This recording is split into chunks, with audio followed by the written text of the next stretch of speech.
17 రోజులు చెప్పిన ఒడువని చరిత్ర మాయల మల్లారెడ్డిది. కుత్బుల్లాపూర్లో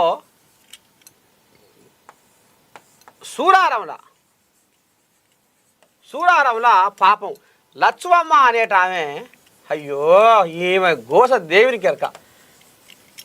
లచ్చువమ్మ అనేట ఆమె పాపం వీళ్ళు గొర్రెలు మేకలు కాసుకొని కన్న కష్టం చేసి వసవసాని రెక్కలు ముక్కలు చేసుకొని బతికేటోళ్ళు.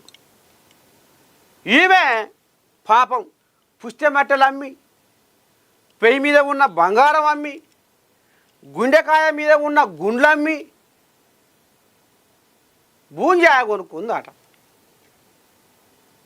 ఇక నీ దండం పెడితే ఇక ఈ మాయల మల్లారెడ్డి, కబ్జాల మల్లారెడ్డి కన్ను పడి అగో దాన్ని కూడా వశం చేసుకుండాట, దొంగ పట్ట చేసుకుండాట. ఇగో ఈ మల్లారెడ్డి, మాయల మల్లారెడ్డి.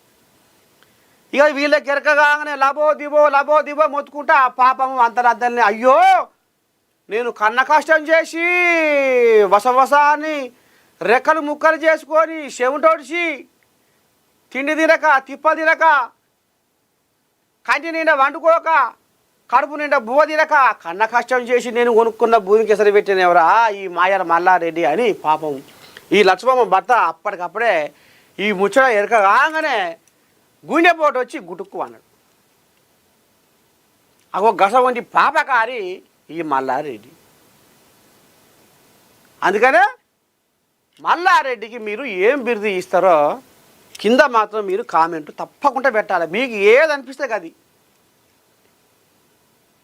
ఇంకా ఆయనే నర్సయ్య తాతకు ఆదికి రాని ముచ్చట్లు, నర్సయ్య తాత చెప్పని ముచ్చట్లు కూడా ఇంకా ఎక్కడెక్కడ ఏవే కబ్జాలు పెట్టిండు, ఎక్కడెక్కడ మంది సొమ్ములు తిన్నాడు, ఎక్కడెక్కడ మంది కొంపలు ముంచిండు కూడా మీరు చెప్పుకోవచ్చు కింద కామెంట్లో.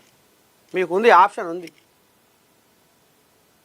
మేడ్చల్ ఇలాకాలో ఆయన చేసిన ఉద్ధారకం ఏందో మీరు కింద కామెంట్లో చక్కదనంగా రాయిది. ఇగో గిస వంటి పనులు చేసుకుంటా, గిస వంటి వ్యవహారాలు చేసుకుంటా నిన్న మనం ఏమన్నది కోజాగా